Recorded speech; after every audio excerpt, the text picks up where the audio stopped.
सत्संग, अष्टावक्र गीता।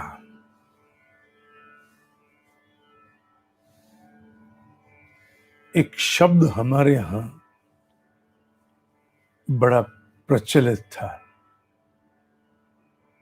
बीच में उसने अपना मर्म और भाव खो सा दिया, पर शब्द बहुत बड़ा शब्द है। महाशय दो शब्दों से बना महान आशय, ऐसा मैं विचार करता हूं। आशय अर्थात मनुष्य की मंशा, नियत, इंटेंशन। आप उसे उद्देश्य और लक्ष्य भी कह सकते हैं। बड़े स्तर पर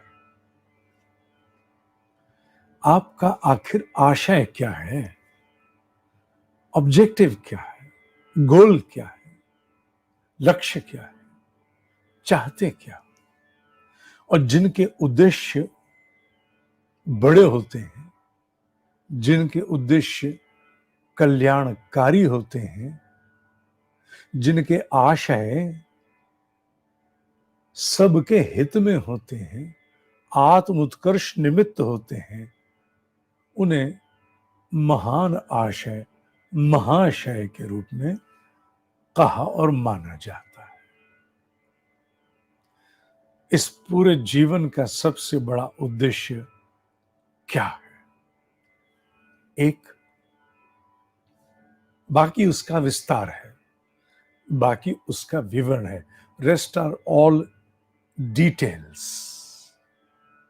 बीज रूप में एक ही है उद्देश्य मनुष्य का, आत्मानो मोक्षार्थ जगत हिताय च।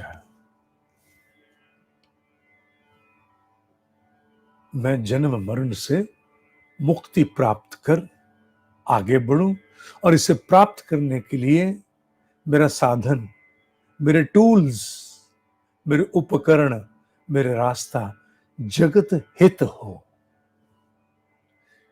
ये महाशय है। अष्टावक्र कहते हैं जो महाशय है, जिसका उद्देश्य आत्मानो मोक्षार्थ जगत हिताय च है,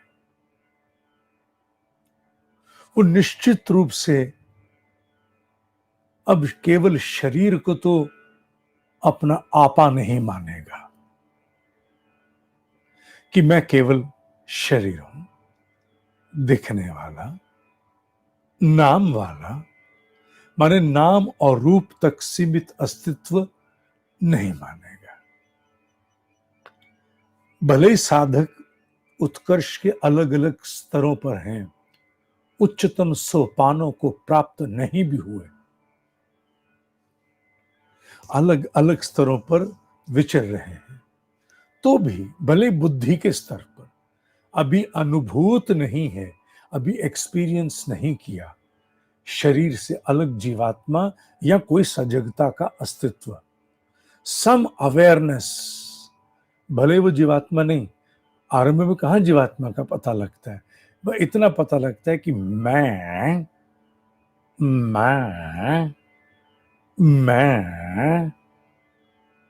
हूं, मैं हूं, भिन्न हूं, भिन्न हूं इससे, इसके नाम से। क्योंकि यहां जहां मैं हूं, वहां ना दिनेश तो जी कैसा, न दिनेश न जी, कुछ नहीं, कुछ नहीं, बस मैं सजगता, एक जागरूकता, एक जागरण, एक आभास, एक चैतन्यता, एक स्फूर्त हूं। अभी जीवात्मा नहीं प्राप्त, जीवात्मा का साक्षात्कार प्राप्त नहीं, केवल सजगता तक पहुंचे, सूर्य के प्रकाश की निकटता तक पहुंचे, सूर्यमय नहीं हुए, तो भी आभास हो जाता है कि मैं केवल शरीर तो नहीं। ये बात तो पक्की है, भले मुझे और आगे पता है नहीं है, इतना पक्का है मैं केवल शरीर नहीं हूं।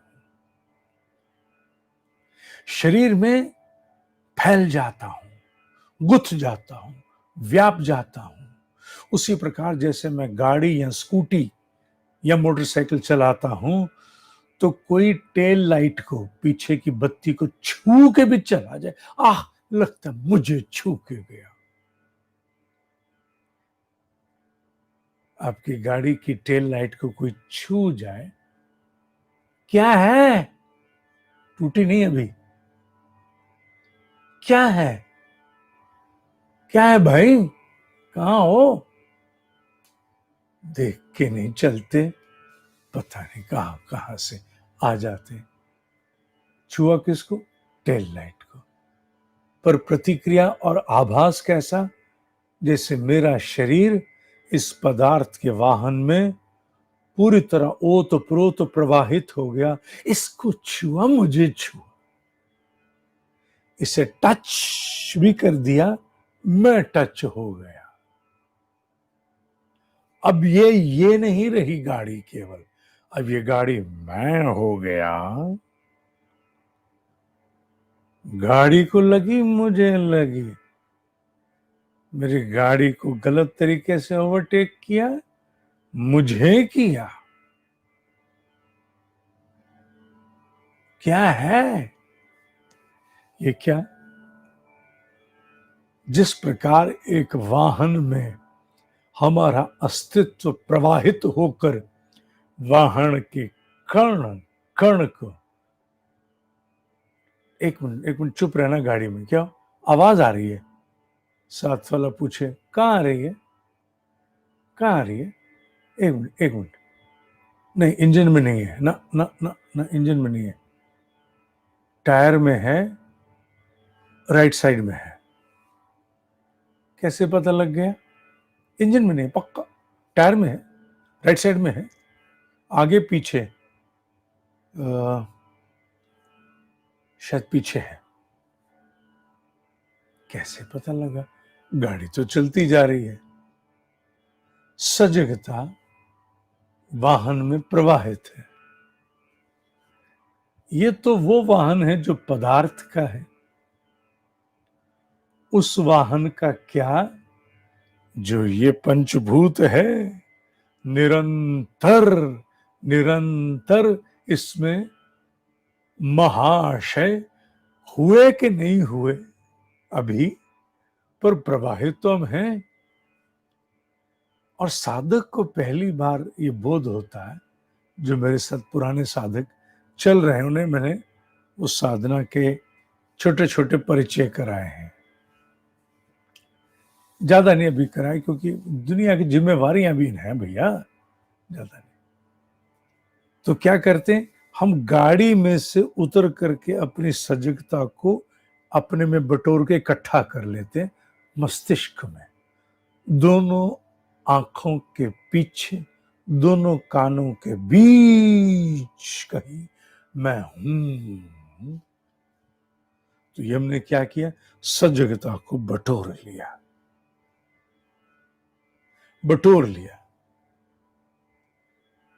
मैं शरीर में प्रवाहित होता हूं तो शरीर और मैं एक, पर जब मैं अपने भीतर के मनन से शरीर से उठता हूं, उठती हूं, तो मैं सजगता बन के भीतर कहीं इकट्ठी हो जाती हूं, पर मेरा ये रहता है, मेरा ये रहता है, मैं नहीं हूं। मोबाइल मेरा है, किसका, मेरा, मैं हूं, नहीं नहीं नहीं नहीं, भाई साहब किसके, अरे भाई, अरे मेरा मेरा मेरा मेरा है, मेरा है। अच्छा, आप मोबाइल हो? नहीं, मेरा है। उसी प्रकार मेरा है, मेरी टांग, मेरा हाथ, मेरे पेट, मेरी छाती, मेरी पीठ, कंधे, सब मैं नहीं हूं, मेरा है, पक्का मेरा है। जब ये आभास परिपक्व होते होते पूर्ण सत्य बन जाता है, पूर्ण सत्य अनुभूत स्तर पर हो जाता है, उस समय साधक अपने आप को विदेही, जो देह से पृथक करने की क्षमता रखता हो, जनक में थी, विदेही होता है। मैंने कहा ना, अष्टावक्र गीता के कुछ माणिक पढ़ रहे हैं। आज हमारी अवस्था नहीं है कि हम इन्हें पूरी तरह से अनुभव कर सके, पर आने वाले भविष्य में यही हमारा यथार्थ होगा। आभास तो हो। तो जो सच्चे महाशय हैं, कौन है सच्चे महाशय? कौन है जिनका महान आशय और वो उसे वर्ण कर सच्चे हो गए? वो जिन्होंने वाकई अनुभव कर लिया कि हम शरीर से पृथक हैं,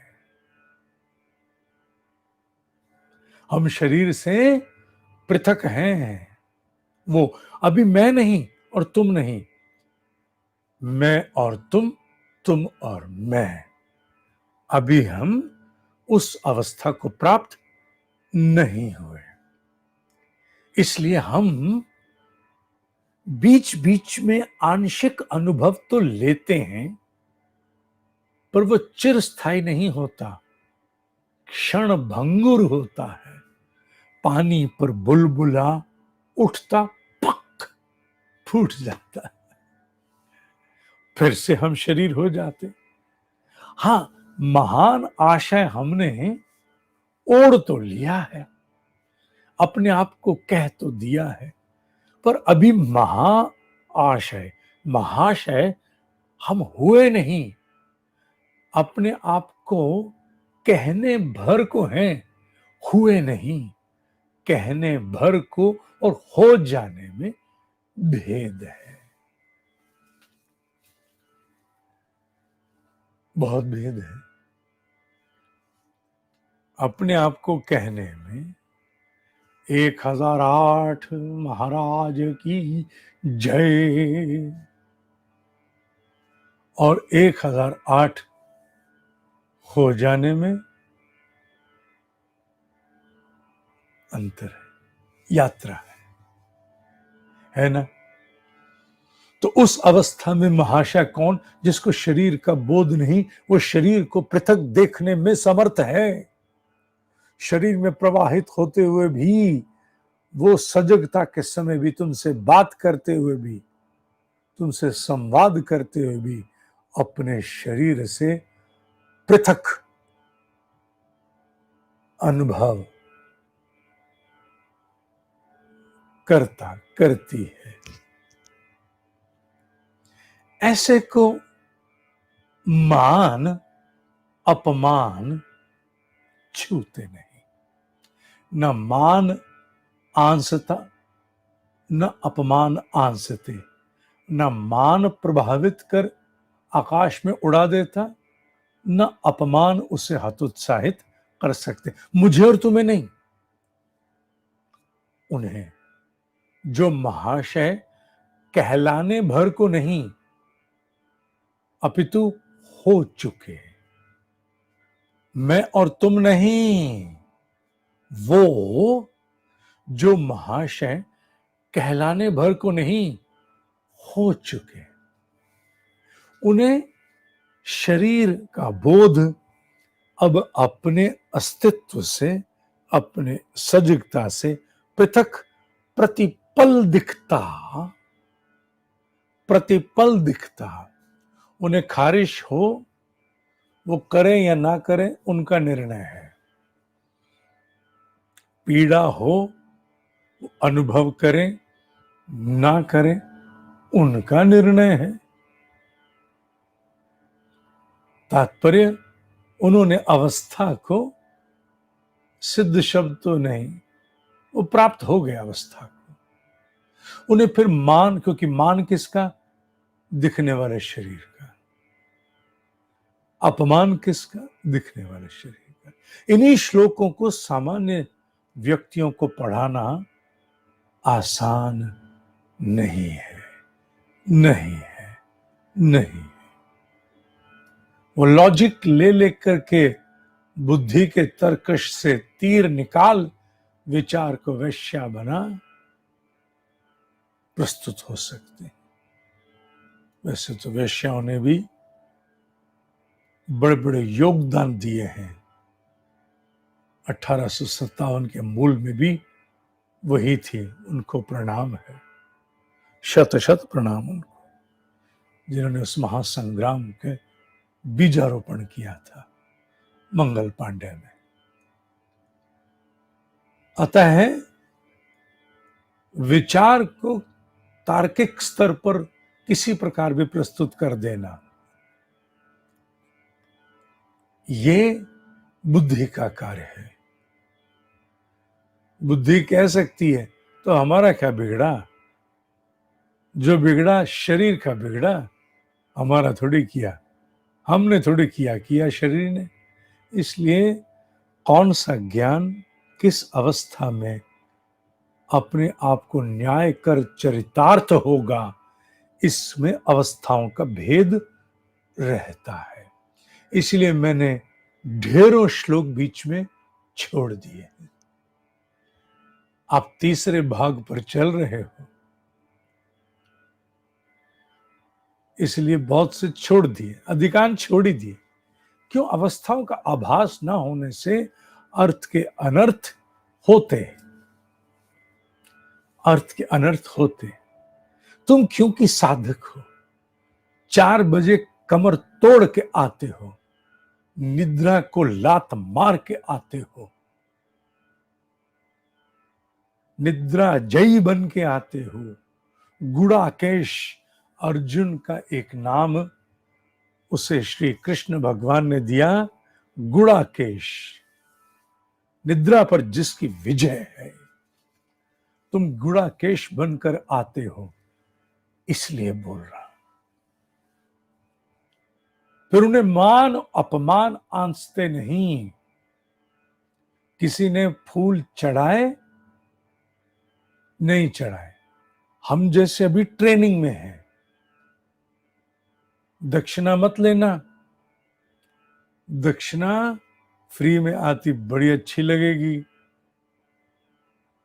दे गया कोई, उसका भाव था, उसकी श्रद्धा थी, वो दे गया। मैंने थोड़ी कहा ना, तुम्हें क्या पता वो आया दान किस रूप में तुम्हें जाकर के प्रभावित कर जाए। इसलिए अगर ब्रह्म योगी होना है, प्रिकॉशन मत लेना, श्रम करो, पुरुषार्थ करो, अधिकार से लो, दे ना दे, पर यूं ही नहीं। इसलिए बहुत महत्वपूर्ण है कि व्यक्ति ज्ञान को सुनते समय उन अवस्थाओं के प्रकाश में समझे जिन अवस्थाओं में अनुभव करके वह बताई गई है। आज का श्लोक यही कहता है, चेष्टा मानम शरीरम। साधना करते करते करते, गिरते पड़ते उठते, गिरते पड़ते उठते, चेष्टाएं करते करते। एक दिन में होता है क्या? है एक जन्म में होगा क्या? यूं करा दो इसकी कुंडलिनी जागृत, यूं आंखें बंद करे, बस ऐसी गोली खिलाओ, आहा, आत्म साक्षात्कार हो गया, हाथ रख दो बस सिर पे, बस हो जाए। आपने सुना शक्तिपात होता है? होता है। कहां मिलेंगे शक्तिपात वाले? अच्छा, परिष्कार में कमर तोड़ी अपनी? नहीं, अभी तो नहीं, पर शक्तिपात होता है ना। उनकी पिछली यात्रा का तुम्हें आभास है क्या? विवेकानंद को हुई थी। विवेकानंद का अतीत तुम्हें ज्ञान है? हुई थी। इसलिए मनुष्य को परिपक्व हो उस अवस्था को प्राप्त करने के लिए असंख्य चेष्टाओं से होके ऊपर उठना पड़ता है। चेष्टा मानम शरीरम स्वम पश्यति अन्य शरीरवत। ये किसी और का शरीर है, अन्य शरीरवत, किसी और का शरीर है। पश्यति, देखता है, स्वयं का नहीं है। स्वयं नहीं है, ना स्वयं का शरीर, ना वो स्वयं शरीर है। वो जो भीतर देखता है, पश्यति, अनुभव कर, पश्यति माने अनुभव करता, एक्सपीरियंस। चेष्टा मानम, थ्रू काउंटलेस एफर्ट्स, पूर्ण असफल चेष्टाओं से होकर यात्रा जाती है। चेष्टा मानम शरीरम स्वम पश्यति अन्य शरीरवत। कोई और शरीर है? अपने ही शरीर को जब जीव कोई अन्य शरीर के रूप में चेष्टा करते करते देखने लगता है, संस्तवे, तब उसकी स्तुति, संस्तवे च अपि निंदायाम, उसको अपनी स्तुति अथवा निंदा, संस्तवे प्रशंसा, वाह वाह वाह, कमाल है भाई, वाह, आसमान फाड़ दिया, आप जैसा कोई है ही नहीं, ना भूत हो ना भविष्य हो। च अपि निंदायाम, च अपि निंदायाम है, थर्ड क्लास। बस फिर तो शुरू हो गए खंडन मंडन।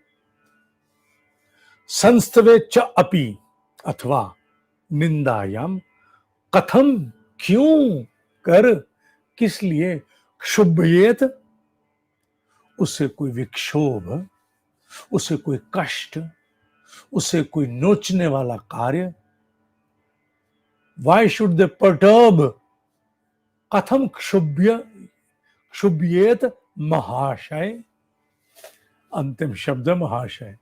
चेष्टा मानम शरीरम स्वम पश्यति अन्य शरीरवत, संस्तवे च अपि निंदायाम, कथम क्षुभ्येत महाशय। ऐसे को स्तुति अथवा निंदा क्यों छू पाएंगे, क्यों नोचेंगे, क्यों प्रभावित करेंगे, क्यों व्यथित करेंगे ऐसे महाशय को। आज के लिए इतना ही।